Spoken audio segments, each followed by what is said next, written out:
Olá, pessoal! Aqui é a Gabi Oliveira. Eu sou professora, mãe de 2, antropóloga e moro aqui nos Estados Unidos. E esse é meu podcast, Uma Estrangeira. Hoje no episódio eu converso com a jornalista, repórter, mãe da Frida, moradora de Nova York, Carol Cimenti. Gente, a Carol, se vocês acompanham notícias importantes no mundo, vocês já viram o rosto dela. As reportagens dela são fantásticas. A gente se conheceu porque ela me entrevistou para uma matéria que ela estava fazendo. Eu acho o olhar dela sobre os assuntos e a maneira que ela descreve o que acontece de uma sensibilidade única. Então eu fiquei muito feliz quando ela topou essa conversa. E ela é uma estrangeira total. Então eu espero que vocês amem esse episódio da mesma maneira que eu amei. E, gente, quando eu falo que as histórias são incríveis, senta que lá vem história. Sem brincadeira, tá bom? Então a gente se vê depois. Um beijo, gente. Obrigada.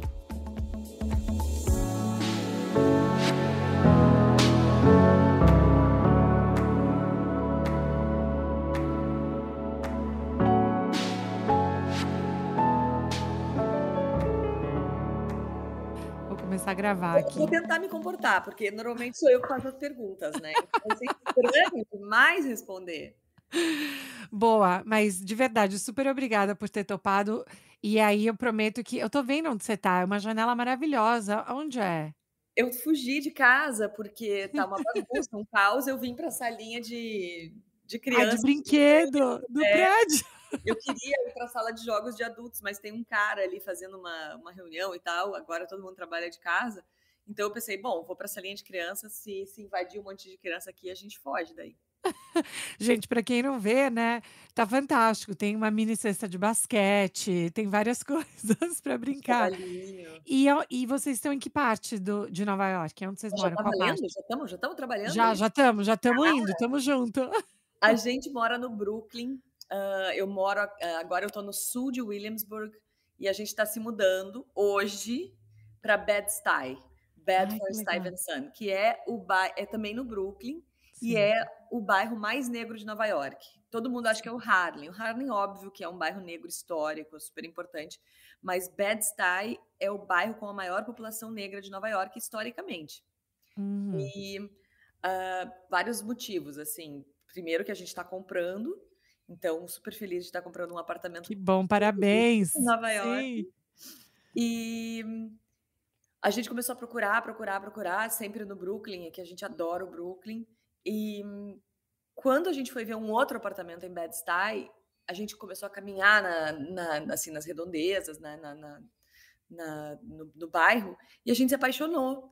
Porque é um bairro com uma comunidade muito bacana, assim, sabe? As pessoas se cumprimentam na rua, é muita criança, um parque lindo, cheio de crianças. Então, a gente acabou entrando ainda mais pro profundo Brooklyn. Sim. Eu morei em Park Slope, no Ai, lá Brooklyn, é lindo demais, né? 5 anos.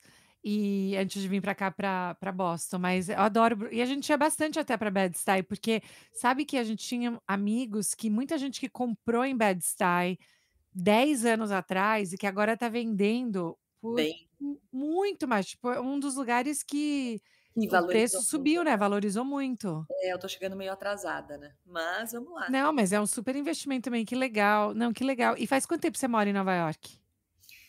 A primeira vez que eu me mudei para Nova York foi em 2010. Aí eu morei aqui até 2013, finzinho de 2010 até o início de 2013. Mas aí era outra vida. Eu estava freelando, na verdade, eu trabalhei 5 anos na CNBC, canal Uhum. americano e tal, em Londres e Bruxelas. E eu era casada, um outro casamento, outra vida. E aí a gente se mudou para cá, porque ele trabalhava na ONU. Ficamos aqui 3 anos, aí eu fui para o Rio, ele não. O casamento acabou e eu fui, um pouco antes disso, eu tinha ido visitar a Globo e tinha conhecido a então diretora da Globo News, a Eugênia, e a gente decidiu que ia ser uma ótima eu mudar e trabalhar lá. Eu e ela, né. E aí mudei para o Rio em 2013, fiquei 3 anos no Rio, depois de ter morado 12 anos fora. Uau. Eu morei 9 anos na Europa, em vários lugares, e depois uns 2 anos e meio aqui. E aí eu voltei para o Rio e foi uma experiência muito bacana. Primeiro porque eu, em 2 segundos, me apaixonei pela Globo News, pelo trabalho, por ser repórter de rua no Rio e voltar para o Brasil depois de tanto tempo. E era uma fase muito bacana do Brasil, pré-Olimpíada, pré-Copa, sabe? Muita coisa acontecendo, visita do Papa, enfim, muita coisa bacana aconteceu enquanto eu estava lá. E, e além disso, eu voltei, eu me sentia uma gringa no Brasil. Sério? Como assim? Explica, que fantástico. Foi muito legal, porque, bom, primeiro eu sou gaúcha, e Aham. gaúcho no Rio de Janeiro se deslumbra, né. Sol, o inverno do Rio é sensacional, praia, né, tem a possibilidade de ir pra praia antes de trabalhar, isso não existe para o gaúcho, para o paulista também não, né. Sim, sim. Mas é um parece que tá na Disney, assim, é uma vida muito bacana. E o Rio é uma cidade cheia de perrengues, mas é uma cidade muito fascinante, né, assim, Sim. para o jornalista que está na rua, um dia vai cobrir IBGE, um dia vai cobrir Petrobras, um dia vai cobrir o carnaval, aí outro dia vai cobrir tiroteio, aí um dia vai cobrir alguma coisa de praia, política.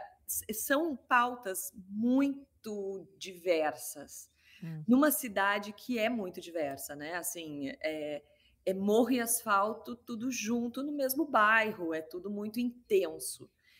Então, quando eu mudei para lá, eu estava há 12 anos morando fora do Brasil, nunca nos meus 23 anos morando no Brasil antes de sair, eu sempre morei em Porto Alegre, então era uma mistura, assim, de uma gringa com gauchinha, assim, no meio do Rio, totalmente extasiada, totalmente, assim, os primeiros 2 anos, até quando eu ouvia, e aconteceu umas 2, 3 vezes, de pegar não tiroteio, mas tiros, assim, na rua, até isso eu achava fascinante, não achava positivo, óbvio, tinha medo e tudo, mas é quase uma experiência de guerra, de cobertura de guerra na Entendi. cidade, é tudo muito intenso. E eu estava bem, assim, separando, fazendo novos amigos, um trabalho novo numa cidade nova, então eu adoro viajar, conhecer mundo, mudar de cidade, já morei em um monte de cidades, já hoje eu estava fazendo as contas, eu já fiz mais de 20 mudanças na minha vida, assim, Nossa,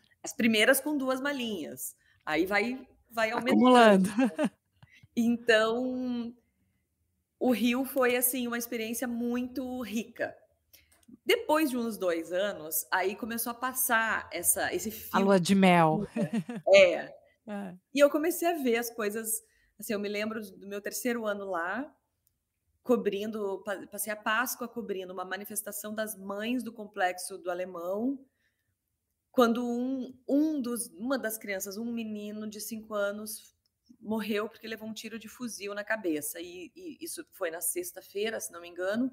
No domingo de Páscoa, minha mãe estava lá comigo, tinha ido de Porto Alegre e tal, para passar o feriado comigo, mas eu estava de plantão e eu fui cobrir essa manifestação de mães no Complexo do Alemão, que depois se transformou num protesto, e aí a polícia já chegou com bomba de gás, então até o início, que eram as mães com cartazes e tal, descendo o morro para. Aquilo foi muito triste, muito pesado, muito. Eu nem tinha filha ainda, mas Hum, uma coisa muito, assim, tapa na cara, assim, né? Esse Rio de Janeiro da Zona Sul não é. Nem hum. metade da população vive assim, né? Nem um terço da população vive assim. O verdadeiro Rio pode ser muito mais cruel. E, e aí logo depois começou a manifestação dos moradores da comunidade com a polícia, jornalistas no meio, a gente ao vivo no ar, com um colete de bala. Hum, E aí não tem como o filtro de gringa permanecer, né? Aí é a hum. realidade mesmo. E aí eu comecei a pensar, bom, é uma cidade espetacular, fascinante, maravilhosa, mas também é uma cidade muito dura.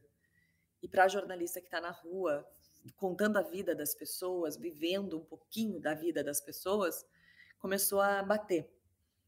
E aí eu tive um azar que se transformou numa sorte, que foi nesse mesmo ano, 2015, fui passar uma semana na Europa, em Paris. Foi assim, na verdade, essa história ela é super engraçada. Eu estava de namorico com uma pessoa, E aí ele me deu um pé na bunda, assim, de uma hora para outra. Eu nem estava, assim, loucamente apaixonada, mas era uma coisa, Mas assim, estava que estava rolando. E quando acabou, eu pensei assim: "Ah, eu não vou ficar sofrendo não". Não tem aquele dito: "Melhor chorar em Paris"? sim, e Aí eu você foi disse nessa. eu pensei: "Eu tô com férias, que eu tenho que tirar férias". Achei uma passagem para Paris que não me lembro, custou, sei lá, $500, alguma coisa, €500. Custou, assim, foi um preço, assim, que eu: "Ah, vou comprar essa passagem". Falei com o meu chefe, ele não queria me dar as férias, mas eu insisti, insisti, insisti, aí ele falou: "Tá, vai lá então e fala com a mulher do do recursos humanos, pega essas férias logo", porque não podia me dar só uma semana, tinha que me dar, o mínimo era 10 dias, não me lembro. E aí eu consegui, e toda a ideia de ir sofrer em Paris era porque eu tinha um amigo que estava trabalhando na turnê do U2, Hã. e eles iam tocar em Paris e depois iam pra Irlanda e iam encerrar a turnê. E ele já tinha estava há 1 ano viajando com o U2 em todo o mundo, e me convidou várias vezes: "Vem me encontrar em Nova Iorque, vai ter show aqui". E daí, teoricamente, eu iria no show grátis, porque eu iria com ele, Sim. e dependendo da situação, poderia até ficar no hotel com ele, tipo, sabe, dava pra baratear a viagem. E é um amigo muito querido, que eu conheci no Rio e tal, então que depois é americano, tinha voltado para os Estados Unidos, a gente nunca mais tinha se visto. Aí eu pensei: é agora, vamos embora". E fui para o Rio, para o tal do show do U2, e fui no show. A minha prima, que eu tenho uma prima, tem família na Itália, minha prima estava morando em Milão na época, foi me encontrar em Paris, a gente foi no show juntas, foi demais. Depois a gente foi jantar e não sei o quê, fiquei num hotel com ela, aí ela foi embora. Aí eu ia, inclusive, no dia seguinte, eu ia para Londres visitar meus ex-colegas e tal, desisti, acabei: "Paris está maravilhoso, está muito bacana aqui, vou ficar". E aí um dia, esse meu amigo também, a gente estava procurando um bar para assistir o jogo do Brasil com a Argentina, e aí no mesmo momento que a gente estava procurando esse lugar, um amigo dele, que eu não conhecia, chamou ele e falou: "Vem para o Stade de France, que vai ter França e Alemanha". Aí eu falei: "Não, muito mais", ele falou: "Ah, tu não vai querer ir, né?". E eu falei: "Não, muito mais legal ir no estádio ver, Sim. né, França e Alemanha, a gente tá aqui, do que ir para um bar ver Brasil e Argentina, né, vamos embora". Pegamos o metrô, saímos correndo, já estava quase na hora do jogo, a gente saiu correndo e tal, foi, entrou, e eu estava de férias, né, cerveja e não sei o quê, e curtindo e fazendo vídeos e tal, e a gente até ouviu um bum, mas não deu bola e ficou e a internet estava muito ruim no estádio lotado, minha internet era, né, de quem está viajando, às vezes a internet não é muito boa. Tá, daqui a pouco a gente percebeu que depois do intervalo o estádio começou a muita gente começou a ir embora.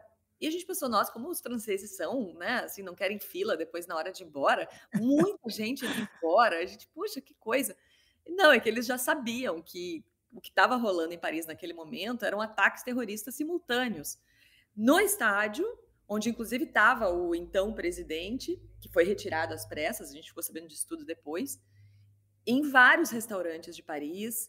É. Assim, várias pessoas morreram, foram ataques que lembra, os terroristas também invadiram o Bataclan, Aí eu aquele ia perguntar se foi o do Bataclan. Nossa, você estava lá na noite do Bataclan? estava, estava, e aí Caramba! acabou o jogo, e eu falei para o meu amigo: "Não, vamos esperar, espera todo mundo ir embora, daqui a pouco a gente vai ter que entrar no metrô mesmo, o metrô vai estar lotado, então vamos esperar".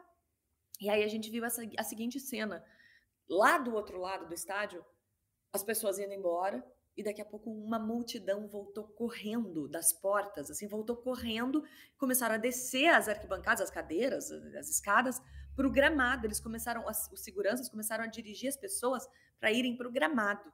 Nesse momento toca o meu telefone, era a Nara, produtora da Globo News, e ela me pergunta: "Carol, você não está em Paris?", porque eu postei um monte de coisa ao longo da semana. "Você não está em Paris?". Eu falei: "Tô, Nara, eu tô no estádio de futebol". E ela: "Carol, você vai entrar ao vivo agora". E aí eu falei assim: "Mas Nara, o que que tá acontecendo?". Porque já tinha acontecido o Charlie Hebdo, Aham. isso era em novembro, o Charlie Hebdo tinha acontecido, não me lembro se em março ou fevereiro Sim. desse ano. Quando eu vi aquela multidão entrando, na minha cabeça, eu imaginei que iam entrar homens com metralhadoras sabe, eu imaginei que Gente. poderia ser um atentado, mas não vi, isso não aconteceu. Então, aí ela me falou: "Carol, são ataques terroristas simultâneos em Paris". Aí eu: "Bom, ok". Desci para o gramado com meu amigo, no telefone já entrei ao vivo, descrevendo o que eu estava vivendo, o que eu No estava. telefone, então você só entrou com áudio, não tinha câmera, No era com áudio. primeiro momento eu só entrei com áudio. Hã. E aí comecei a falar, contar a história, o que que eu estava vivendo ali. Daí o jornal acabou, desliguei o telefone, vi que eu tinha, assim, 30% de bateria, porque claro, eu fiquei, né, que nem uma papagaia fazendo vídeo do jogo inteiro. Aí, imediatamente me ligou uma produtora do jornal da Globo, e eu não lembro o nome dela, mas ela foi a pessoa que mais me ajudou nessa cobertura, porque ela me disse assim: "Carol, o que que você está fazendo?" Eu assim: "Eu tô aqui, eu acabei de fazer uma entrada, quanto você tem de bateria?" Eu olhei: 30% dela. "Então para, grava tudo o que você puder e grava uma passagem", que é aquela parte na reportagem que o repórter aparece, né, contando alguma coisa que está acontecendo. Então, foi uma pessoa que, no meio do caos, me dirigiu, né, me Hã. falou: "Faz isso agora, porque isso vai ser útil daqui a pouco". No caso dela, ela queria para o Jornal da Globo, mas acabou servindo para todos os jornais e até para o Jornal Nacional do dia seguinte. Eu comecei a gravar, né, as pessoas ali, gravei até entrevista com uma família, gravei as pessoas preocupadas, gravei um segurança e tal. Depois eu subi para as cadeiras e pedi para o meu amigo gravar, sem microfone, sem nada, telefone na horizontal, vamos embora. E aí gravei uma passagem, né, assim: "Ah, as pessoas tentaram sair, não sei o que que aconteceu, lá-lá-lá, lá-lá-lá, lá-lá". Acabando a bateria, a gente saiu, por sorte, a gente encontrou o amigo dele que trabalhava no departamento de marketing de uma empresa de esporte, que estava com um grupo de blogueiros e tal lá, por isso que ele nos chamou, porque É. ele tinha vaga, né, tinha cadeira sobrando nesse programa dele aí. Aí a gente encontrou eles estavam numa van, entramos na van junto, por sorte consegui botar o telefone para carregar um pouco, só que a van levou essas pessoas até um hotel, que ainda era perto do estádio, não era dentro de Paris. A gente saiu, aí não podia continuar. Aí a gente desceu da van no hotel deles, pegou um táxi normal, e aí é inacreditável isso. Eu ainda estava com pouca bateria, entrei no táxi, pedi porque eu saí totalmente despreparada, não estava trabalhando, né. Pedi para o cara do táxi: "Tem um cabo para eu carregar meu telefone?" "Tem, tá aqui". E aí o meu amigo falou assim: "Tô vendo um adesivo aqui, tem senha de Wi-Fi. O seu táxi tem Wi-Fi?" E ele falou: "Tem, tem, pode entrar". Gente, era um táxi que a gente estava fora, assim, apenas fora de Paris, assim, e tinha que ir para dentro, né, no coração da cidade, para o hotel do meu amigo. E aí a gente foi o tempo inteiro, eu ao vivo no ar transmitindo, aí eu virava a câmera do celular para mostrar Paris, aí tinha já barricada policial por tudo. A gente, sem querer, passou por um dos restaurantes que foi atacado, então tinha, assim, mesa, cadeira, tudo revirada na rua, e os policiais lá, por sorte não tinha ninguém ferido, morto, nada ali, já estava vazio. Mas aí eu consegui mostrar, aí mostrei a dificuldade para entrar na cidade, para chegar no hotel, a gente tinha que passar por várias barreiras policiais, explicar, mostrar a chave do hotel e tal, uma coisa assim, um cenário inimaginável, né, em Paris, assim, imagina. Bom, agora passada a pandemia a gente já consegue imaginar as coisas mais, né, mas um cenário muito maluco, e eu consegui entrar ao vivo, mostrar tudo, gravar e tal, aí a gente chegou no hotel, continuou entrando no ar até, sei lá, até 4, 5 da manhã, porque era uma coisa muito doida o que estava acontecendo.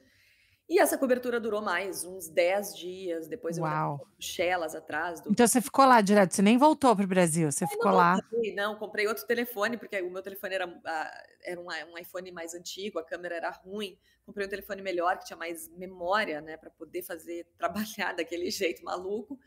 Depois voltei para Saint-Denis, onde é o estádio, um dos terroristas foi. Eu acho que ele não foi preso, eu acho que ele se matou, mas a polícia fez um cerco, foi uma confusão. E depois fui para Bruxelas, eu tinha morado em Bruxelas, fui para Bruxelas, atrás de um dos terroristas que tinha fugido, que era um dos mentores, um garoto de 20 e poucos anos que está preso, que o julgamento dele começou. Sim, pois é, eu vi isso outro dia. Uau! É. E bom, isso tudo mudou a minha vida. Aí me deu a oportunidade, só fiz toda essa Uau! volta para dizer que quando eu voltei dessa viagem, aí todo mundo me conhecia, Hum, na Globo News, na Globo, todo mundo, porque eu tinha feito uma super cobertura com um monte de colega, claro, foi uma cobertura de uma super equipe, mas eu era ninguém. E de hum. repente eu voltei e as pessoas sabiam quem eu era, né. Então assim, conversei com o Bonner, fui conversando com todo mundo, todos os chefes, todos os diretores. E aí eu pedi: "Gente, eu me dei conta nessa cobertura que eu falo 5 línguas, que eu morei em muitos lugares e que eu tenho uma curiosidade dentro de mim, que adorou estar no Rio de Janeiro, mas eu acho que eu quero voltar para fora". Hum, E aí, na primeira oportunidade que teve, me mandaram. Então foi um azar de ter vivido uma sim. coisa terrorista tão perto, mas foi uma super sorte ter sido uma alavanca para minha carreira, né. E eu estava pensando que você ia falar que o azar, até eu entender toda a história, que ia ter sido que você levou o pé na bunda. Mas, tipo, no final isso foi uma sorte, que ótimo. Lá pelas tantas, na cobertura, o cara esse me mandou parabéns e tal pela cobertura, e eu malvadamente agradeci a ele, falei: "Muito obrigada por ter feito isso". E ele riu e Eu tal. vim chorar em Paris, e olha só o que deu, mas gente que porque eu acho que, eu já morava nos Estados Unidos quando houve esse atentado, né, e eu lembro da gente assistir na TV e pensar essa questão que não é, enfim, não é justificável, mas eu acho que, assim, quando esses atentados acontecem em lugares que a gente já foi, já frequentou, que a gente tem alguma familiaridade, eles são diferentes, não deveriam ser, né, a gente deveria ter empatia e ter essa sensação de sofrimento e perda com o que seja. Mas eu lembro de assistir na TV essa questão de, nossa, a vulnerabilidade de Paris. É. Né, daquela maneira. E você não estava esperando isso, porque nos seus anos morando em outros países já tinha acontecido algo parecido assim com você?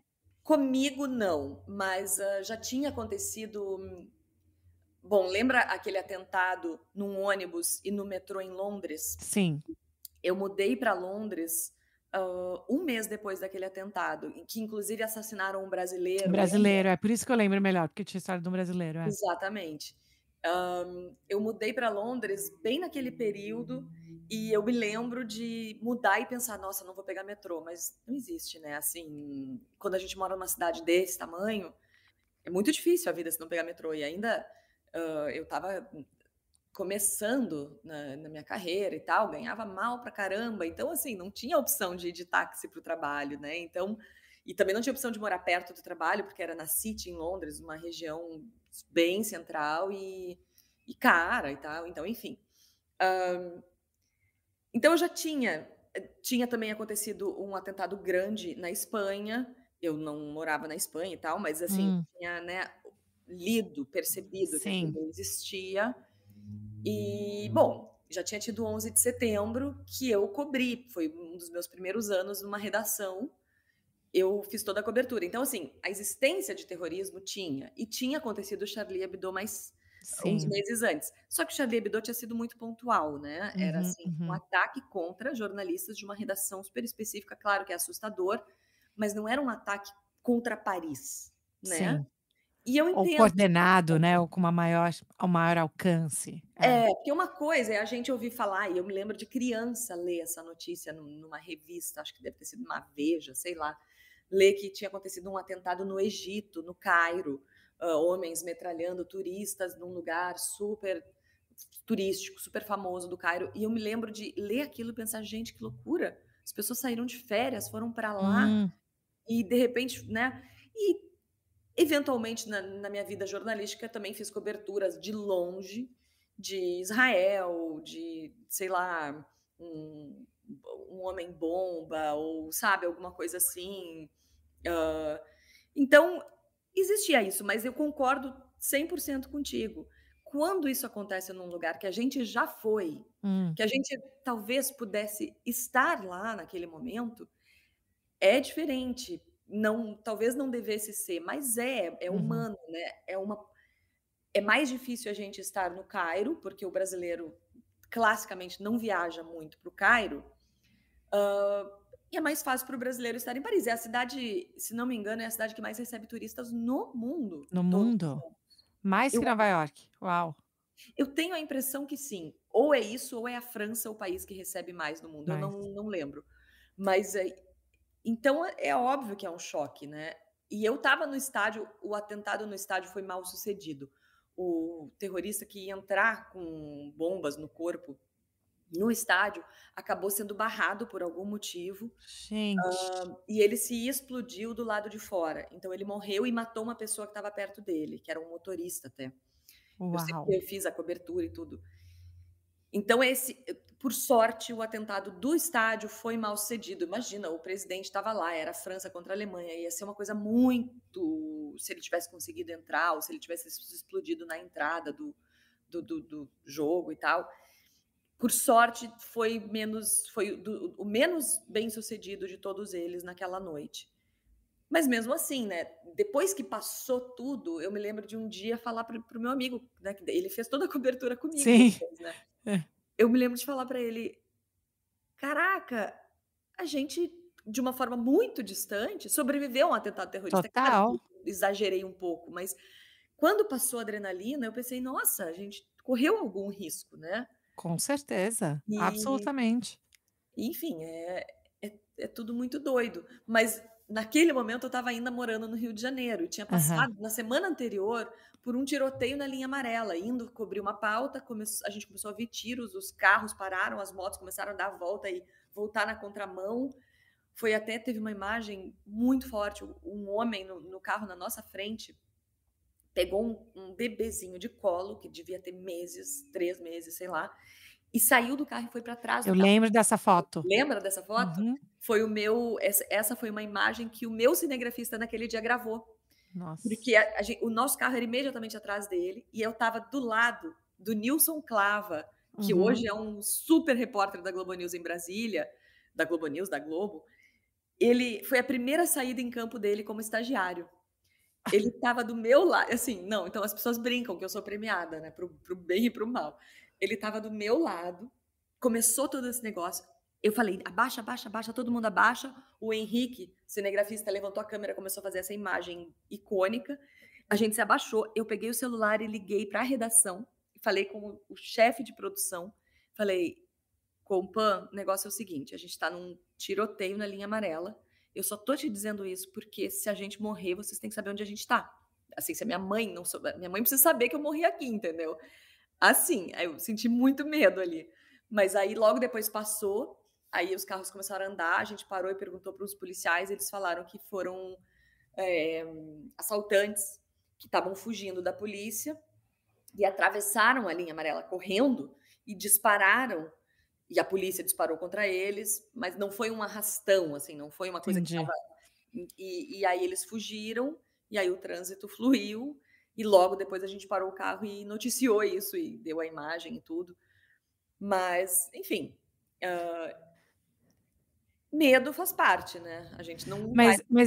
Mas também imagino que tem que ter a ver com a sua personalidade de alguma maneira, né, porque como você falou, os seus 12 anos você já morava fora, mesmo o jeito que você consegue, né, pegar o telefone, ligar, falar com o editor, falar: "Se eu morrer, não sei o quê", tudo isso eu acho que, assim, não são todas as pessoas que têm essa essa mente ou esse momento, essa personalidade, às vezes, para estar nesse negócio. Você sempre soube que você queria viver mesmo, que você queria cobrir coisas mais complicadas ou não necessariamente era isso quando você estava crescendo?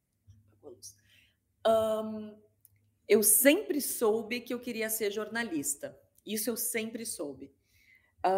Na verdade, eu tenho um desenho que eu fiz quando eu era criança, assim, devia ter uns 6 anos, de uma mulher escrevendo numa máquina de escrever, com uma pilha de papel do lado, e eu mostrei para minha mãe e falei: "Sou eu vou ser escritora". E depois o sonho de ser escritora, eu ainda tenho o sonho de escrever livros, mas Uhum, uhum. o sonho de ser escritora, eu me lembro que teve uma semana que eu enchi o saco de todos os meus professores no colégio perguntando: "O que que eu tenho que estudar para ser escritora? O que que eu tenho que estudar para ser escritora?". E cada um me respondia uma coisa. Eles respondiam assim: "Olha, o melhor escritor gaúcho, por exemplo, é médico. Hum. Aí, sabe assim, não tem, tu pode estudar o que tu quiser, não me ajudaram em nada, né, porque tá, e agora eu vou fazer medicina porque eu quero ser escritora? Não dá, entendeu? E aí, de alguma forma, foi evoluindo para ser jornalista. Então, assim, né, escrever e contar história e tal, em algum momento se transformou no jornalismo. E aí eu brincava com a minha mãe que eu ia ser correspondente de guerra e ia cobrir polícia na madrugada e tal. Mas eu confesso que às vezes eu invejo muito as Hum. pessoas que são dentista, dermatologista, advogado eu acho que já tem bastante É. aventura, Hã. mas assim, as pessoas, não sei, professor universitário, porque às vezes eu fico pensando: "Gente, por que que eu arranjo tanto problema pra mim?", sabe, por que que eu me meto em confusão, assim, agora, assim, eu tô super louca pra ir pra Cuba, que tá tendo um monte de manifestação e muita gente foi presa aí.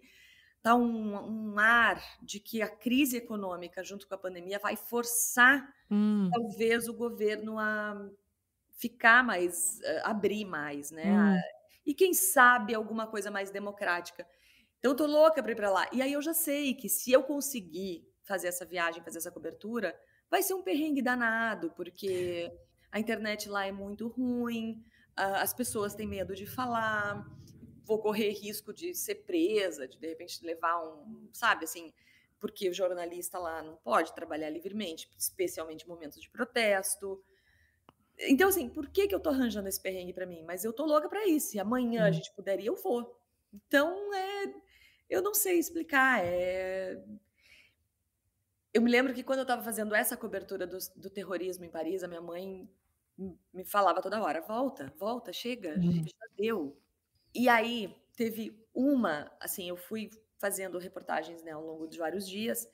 No último dia, o último dia de reportagem, ou muito o penúltimo dia, foi uma sexta-feira que eu consegui encontrar o dono de um restaurante. Eu já estava em Bruxelas, procurando, né, o terrorista cabeça do negócio todo, e eu li que existia um restaurante no bairro onde ele nasceu, Molenbeek, e que ele frequentava muito esse restaurante, e esse cara tinha falado uma frase para uma matéria de um jornal Le Soir, um jornal belga. E eu falei: "Eu vou achar esse cara". Não dizia ali o nome do restaurante, não dizia o nome do cara, dizia o nome do cara era Mohamed, mas, né, Mohamed em bairro árabe. É o João José, né. É. Nossa. E eu fui com meu amigo, a gente percorreu, fazia menção que era próximo a uma praça. A gente foi para essa praça, a gente começou a ir de restaurante em restaurante. Até que finalmente eu encontrei o restaurante do cara. E o cara não estava fazendo compras e tal, e eu falei: "Eu vou esperar ele, posso?". "Pode". O cara até me passou um número, eu mandei mensagem num francês todo errado, o cara bom, moral da história, o cara voltou, me deu uma entrevista, ele não falava inglês, então a entrevista foi em francês, o meu francês ele é bem básico, assim, mas foi muito emocionante, porque o cara conhecia esses 2 irmãos que um se matou, o outro não, agora está sendo julgado. Hum. E ele falou o seguinte: eles frequentavam o meu restaurante, era um restaurante árabe muito simples. E até, sei lá, até 6 meses atrás eu via eles quase diariamente, eles inclusive eram meio traficantezinhos, assim, sabe, que é uma coisa que um radical islâmico não faz, porque não pode usar Hum. drogas, não pode beber e tal. E ele falou: "Esses meninos têm a seguinte história, eles nasceram aqui, mas eles são filhos de marroquinos. Então, apesar deles serem belgas, eles não são belgas, porque eles nunca são aceitos como belgas, eles não têm os traços de belgas, eles não são Hum. filhos de belgas, eles vivem num bairro árabe marroquino, eles frequentam uma escola só com imigrantes, filhos de imigrantes. Então, quando eles fazem eles não se sentem belgas, eles não pertencem. Quando eles fazem 18 anos, esses meninos sempre dizem: "Vou voltar para o Marrocos", dão um jeito, arranjam um dinheiro e vão para o Marrocos. Só que eles não são marroquinos. Uhum. Eles chegam lá, eles nasceram e foram criados na Europa. Eles chegam lá, eles também não conseguem pertencer. Hum. E aí eles voltam para cá super frustrados, sem um lugar, sem um pertencimento. E eventualmente, eles acabam achando um grupo ao qual eles vão pertencer. E para Hum. fazer parte desse grupo, eles têm que matar. E é isso. Hum. Mas eles finalmente pertencem a um grupo, finalmente eles têm fazem parte sabe, de uma coisa maior. Então é o descuido, né, é o descuido com esses jovens, com essas crianças, de anos e gerações, que acaba acontecendo de abrir essa possibilidade. Não estou defendendo eles, mas Hum. foi uma forma muito e o próprio cara disse assim: "Eu sou esse cara", sabe, eu sou um marroquino que migrou criança, que viveu aqui, que nunca consegui, sabe, assim, mas eu, né, assim, por algum motivo eu não segui o caminho deles, mas esse é o caminho. Aí ele falou assim: "Aí as pessoas noticiam que eles são os cabeças desse negócio". Eles são meninos de 24 anos, eles não são cabeça de nada, eles só radicalizaram. Tu vai vendo, assim, ele dizendo, né, com o tempo você vai observando esses meninos, eles deixam de ser traficantezinhos, param de beber, começam a malhar, e você vai percebendo, começam a rezar, sabe, nos horários de reza, você vê mesmo no meio da rua, ou aqui, ou em algum lugar, eles vão se radicalizando. E muitos se radicalizam, mas não vão cometer um atentado Sim. terrorista. E esses fizeram isso.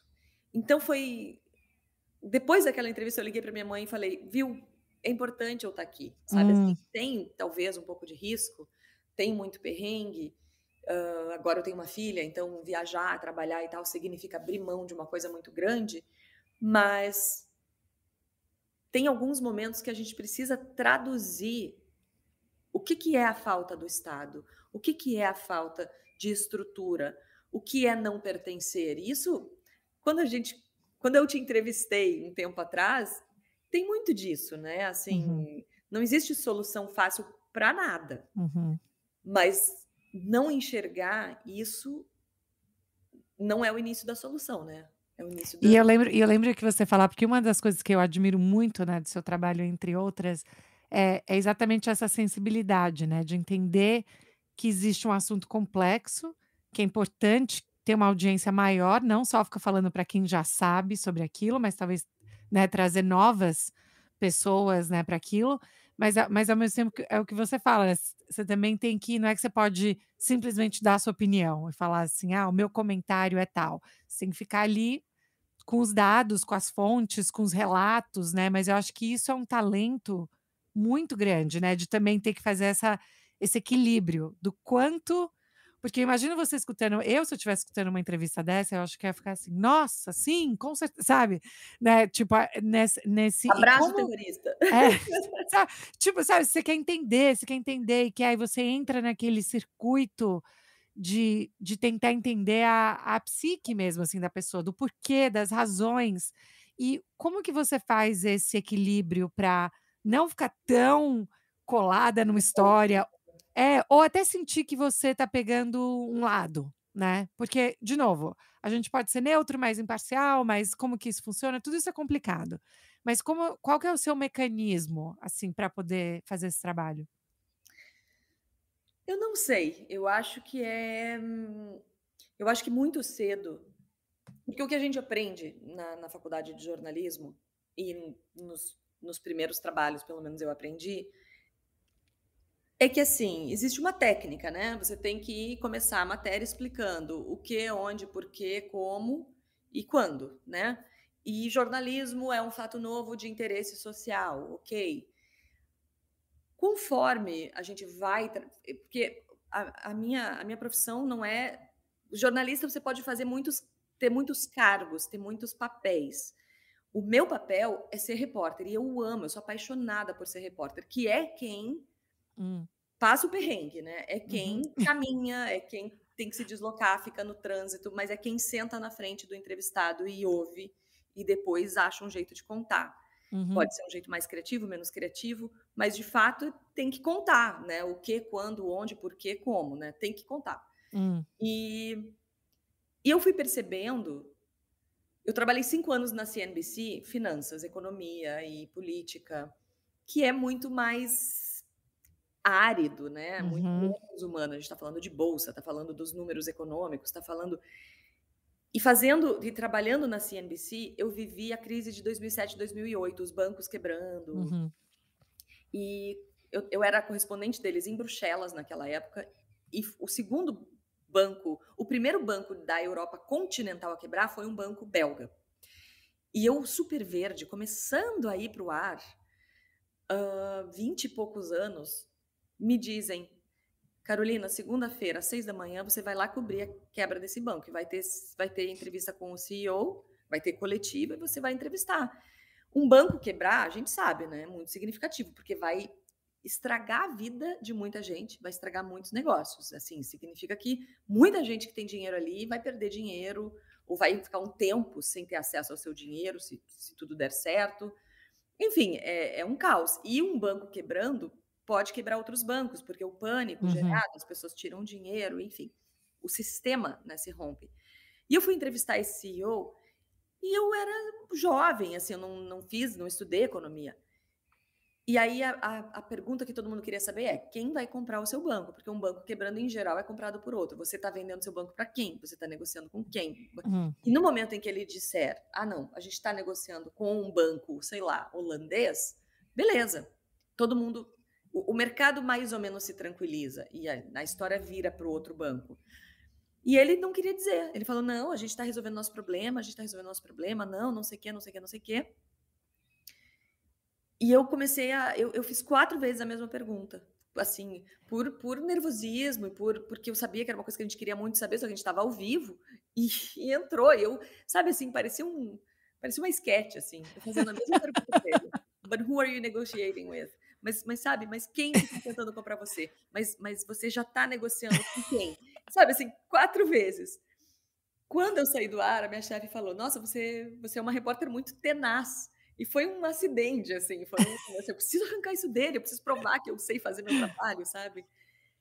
E e lá pelas tantas eu percebi que aquele cara, ele tinha uma personalidade, né, e não só ele, né, todos os outros diretores de banco e aquelas pessoas, que era uma crise financeira, era uma crise de bolsa, de economias, mas que todos os ministros da economia que depois começaram a se reunir quase toda semana em Bruxelas né, uma questão de emergência e tal, todos têm uma personalidade. E se o repórter consegue achar, pelo menos entre os vários ministros da União Europeia, aquele que tem uma personalidade que conecta mais, sabe, que tem mais química, e se Hum. chega do jeito certo, com respeito, não adianta, né, obrigar a pessoa a responder, ela não vai responder por Sim. obrigação, mas se chega com respeito e e eu ia em todas as reuniões, eles da Plastantes, eles já assim: "Ah, tá, aquela menina que vem encher o saco da CNBC, né". E aí eu ia, eu acabei ficando amiga, assim, amiga mesmo, do porta-voz do primeiro-ministro grego, na época, que eu toda vez ia lá. A Grécia estava falindo, né, foi o país que mais se deu mal naquela crise, na Europa, pelo menos. E aí, a ponto de, um ano depois, eu ir cobrir o Fórum Econômico Mundial, ainda com a CNBC, e ele deu uma entrevista, que eu consegui agendar e tal, mas ele deu uma entrevista para âncora americana e tal. E quando ele saiu da entrevista, o primeiro-ministro veio, me deu a mão, me deu 2 beijinhos, saiu. E o meu chefe, na época, olhou para mim e falou assim: "Você não sai mais daqui". Eu falei: "Não, tudo bem". Então, apesar, mesmo quando o tema é difícil, árido, Hã. né, números, nós somos pessoas, né, nós Sim, somos humanos. sim. E expor isso, eu tenho essa teoria, né, que as mulheres, principalmente, a gente se protege muito, cria barreiras, né. Uhum, O uhum. jornalista faz muito isso, porque vai cobrir morte de uma criança que levou um tiro de fuzil, é horrível. Então a gente não pode ficar lembrando o tempo inteiro que a mãe daquela criança está chorando, que o pai, porque senão a gente não sobrevive. Mas também, quando a gente cria barreira demais para ser muito Hum, profissional, também não dá. hum, E eu acho que as mulheres mais velhas estão na nossa frente nesse sentido, de se expor mais, se expor para hum, sentir e se expor para falar. Então eu sou muito fã de, tem muita atriz, né, Vera Holtz é uma, hum, tem muita atriz que talvez não se leve mais tão a sério, e aí hum. consegue falar mais com o coração das pessoas. Eu acho que eu tento fazer isso, sabe, eu nunca vou ser Fátima Bernardes, eu sou uma repórter de rua que deu sorte de ser mandada para Nova York. Então eu uso todas as minhas emoções e tudo que eu tenho de de de de técnica e talento para fazer as coisas de um jeito humano. E é muito importante, aqui, quando a gente conversou, quando eu te entrevistei sobre imigração, o imigrante, nos últimos 6 anos, foi trucidado, né? O imigrante Uhum. se transformou no demo, né? Todo mundo fala mal do imigrante gente, somos todos imigrantes. Hum. O mundo é feito de imigrantes. E o imigrante, onde tem imigrante, acho que você mesma falou isso na entrevista, onde tem imigrante aqui nos Estados Unidos, a economia vai melhor e a segurança tem mais segurança. Sim, Então, assim, imigrar é muito bom, as pessoas imigram por terem uma vida melhor. sim, é Nós somos sobrevivência, né. exemplos disso, né? Com certeza, mas isso que eu ia te perguntar, porque eu sei que a gente vai já tá quase no horário, mas eu queria muito saber, você como, eu estava conversando com um grupo hoje, né, sobre isso, sobre o pacote do Biden, né, se vai sair, se não vai sair, como que vai ser, todo dia é uma nova coisa, mas tem uma questão muito muito forte ali, né, dessa agenda democrata do papel do Estado, pra ajudar com cuidados de criança, né, especialmente crianças com menos de 4 anos, e meio que pensar nisso, você vivendo em Nova York como mãe, né, quantos anos tem sua filha? É muito fofa, eu vejo no Instagram. Vai fazer 13 em janeiro. 3, então, aí tá naquele 0 a 3 que é o momento mais crítico, que não tem creche pública, né, quase, só tem os Head Start Programs, que depende do bairro e tal. Mas e como que é para você, brasileira, vivendo e tendo que ser mãe, cuidar, como que funciona a sua rotina para poder dar conta, do cuidado com o filho? É um caos. É um caos, porque minha mãe mora no Brasil, a mãe do meu marido mora no Brasil, Sim. e eu tenho uma sorte enorme de ter, a ex-babá da Frida, que é uma senhora, uma mulher mineira, que é uma vó de aluguel 100% e que cuida da família toda.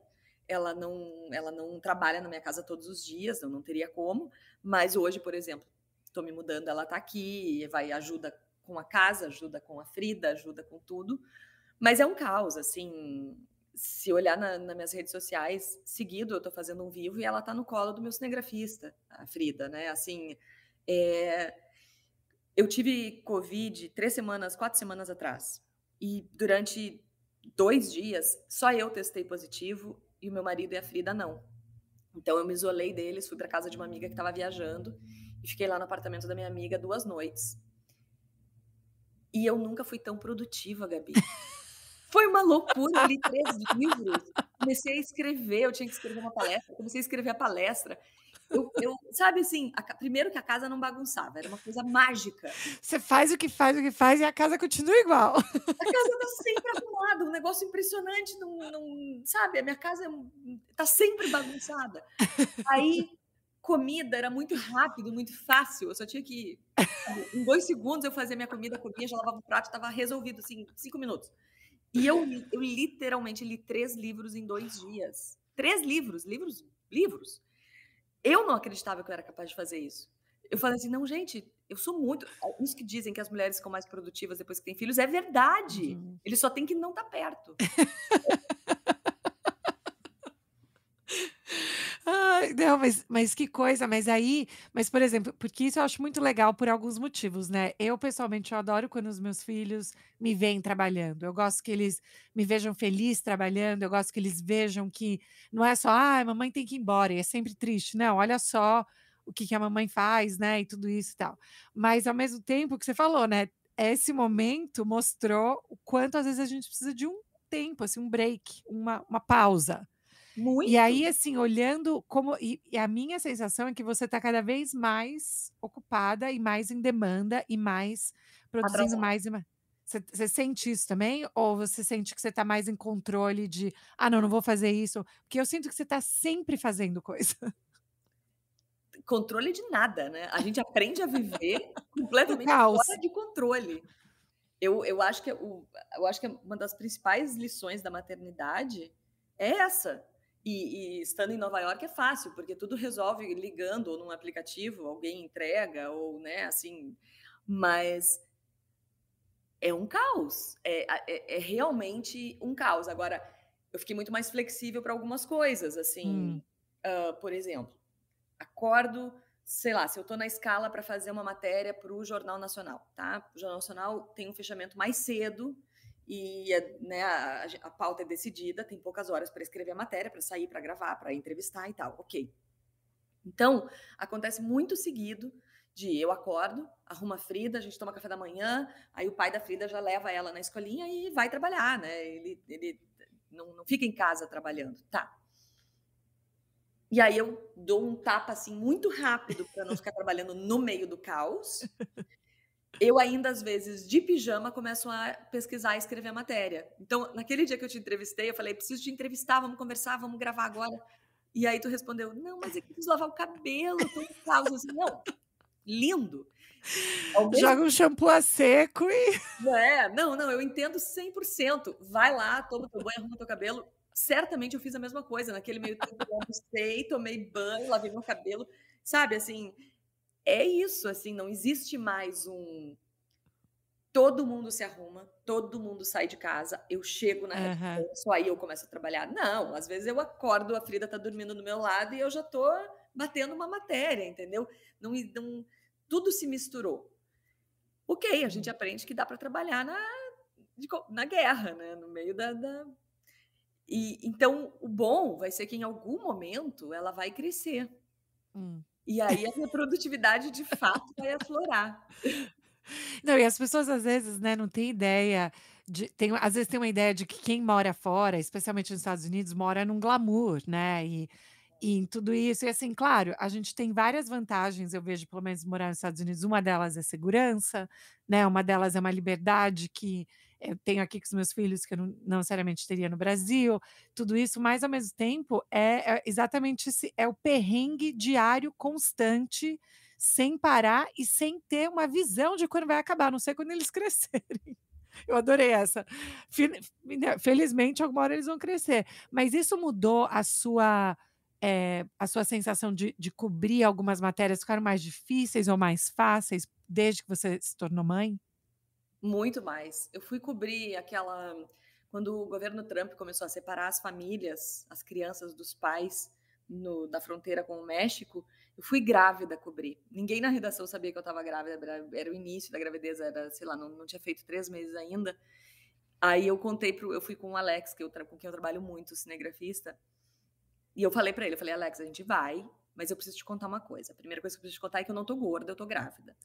E a segunda coisa que eu preciso te contar é que eu não vou carregar equipamento não, eu vou carregar muito pouco, porque não vou ficar carregando peso no início da gravidez, talvez no Sim. fim eu até aceite, mas agora eu não vou". Aí ele deve ter achado: "Que roubada, mas vamos nessa. Parabéns, que roubada, vamos nessa". E aí eu estava lá Parabéns, que roubada, vamos nessa ordem. nessa ordem, porque ele é muito educado, né. E E aí cobri, assim, não tinha como não engasgar, sabe. Hum, Teve criança de menos de 1 ano que foi separada dos pais, criança que ainda estava mamando, que foi separada da mãe. Eu acho que me deu mais garra, sabe, para fazer aquela uhum. matéria, porque ficou mais desumano ainda aquilo. Eu acho que se eu claro que qualquer pessoa mesmo que não tenha filho sabe que aquilo é desumano, que é uma coisa nazista quase, né, assim, de um período que não existe mais, não tem espaço no nosso tempo. Mas estando grávida, nossa, ficou muito pior. E esses dias eu fiz uma entrevista com o Edu Lira, do Gerando Falcões, que é um cara que luta contra a pobreza e tal. E ele, em muitas entrevistas, conta a história de quando faltava comida na casa dele, que o pai dele pegava a mãe e ele se vestiam bem, assim, iam para casa de um amigo na hora da janta, tipo 7 da noite, e ficavam lá até servirem a janta. E era um Hum, jeito deles comerem, era uma tática social, sabe? E quando e aí eu entrevistei ele, eu fiz essa pergunta. Nossa, quando ele começou a responder, eu comecei a me imaginar sem ter o que dar de jantar para Frida. E hum. eu comecei a chorar. Eu, assim, isso não acontecia há muito tempo. Eu comecei a chorar na entrevista e ele também. E aí foi todo porque é uma coisa, a fome, né, é uma coisa Hum, que não pode, não é para acontecer. Então mudou hum, tudo, mas eu acho que mudou para melhor, uhum, porque são assuntos que têm que ser tratados assim, eu acho, né, não faz sentido a gente tratar de um jeito político. Não é política, é humano. Não, por isso que eu sou tão fã do seu trabalho e você é tão necessária. Eu Mas, e entendo. agora pra gente fechar, que eu sei que tá aqui no horário, quais são as coisas que mais te fazem falta de não estar no Brasil? A minha mãe, Uhum. a minha família como um todo, os meus amigos. Hã, eu acho que as pessoas serem mais, físicas, sabe? Vai falando e vai tocando no outro, e vai abraçando e sabe, uma coisa assim. Hã, eu não sei, eu não morro de saudade, assim, de uma comida específica, até porque aqui tem Tem muito e tudo. tal, mas, ai, é do todo, sabe, do daquele caos e alegria, assim. Aqui é muito bom e o Brasil é uma merda, mas o Brasil é muito bom e aqui é uma merda, né. Eu tô falando a frase errada, né, mas é isso. Nossa, não podia ser melhor isso, É, exato. a segurança é incrível, a infraestrutura é muito melhor, a gente tem, a vida um pouco mais previsível, né. Hum. Mas falta o charme, falta o samba, né, sinto falta de samba. Eu nunca achei um samba bom aqui. Tá aí, Olha já fala só, pra e olha, porra do samba.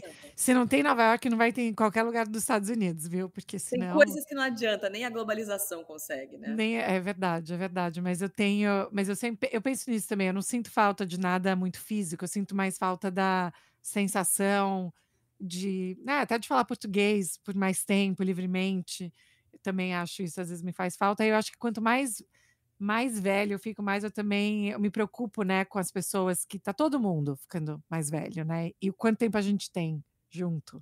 Então acho que a pandemia deixou isso mais, assim, à flor da pele. É, a gente tá sempre perdendo tempo de estar com alguém, né. Essa é uma sensação que eu não gostaria que me paralisasse tanto, mas eu penso mais nisso hoje em dia do que eu pensava antes, sabe, assim, ocupa Mas mais é. na cabeça. Mas, Carol, eu adorei nossa conversa, você é o orgulho nacional, fantástico, que Gabi, tu honra. descobriu que eu falo mais do que, né, Mas você sei precisa lá. escrever um livro, desesperadamente, precisa ser tipo, faz um lance crônicas de uma jornalista, alguma coisa assim você precisa, e Ai, também precisa dar aula em escola de jornalismo. eu vou tentar. Eu fico pensando que, assim, quem sou eu para escrever um livro, sabe. Não, Mas eu vou tentar. Eu prometo que eu vou tentar. sério. Depois da minha mudança, eu vou tentar. Boa sorte com a sua mudança, e que se vocês estiverem por aqui por Boston, hein, você também me avisa, que eu adoraria ver em pessoa. Vamos juntar nossas crias. Boa. Obrigada, Carol. Boa sorte com a mudança. Um beijo grande. Um beijo.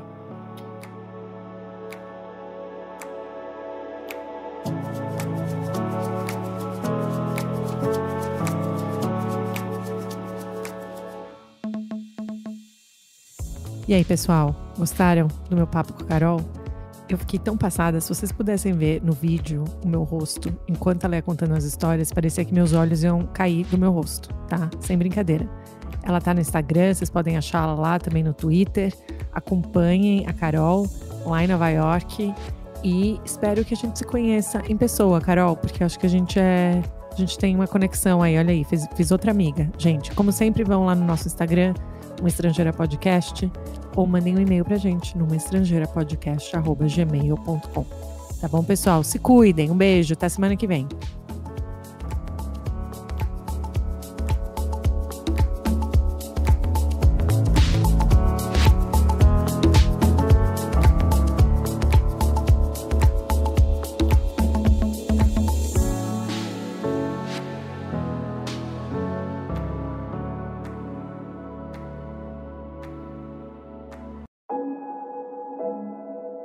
Esse podcast foi editado por Fábio Guerrara.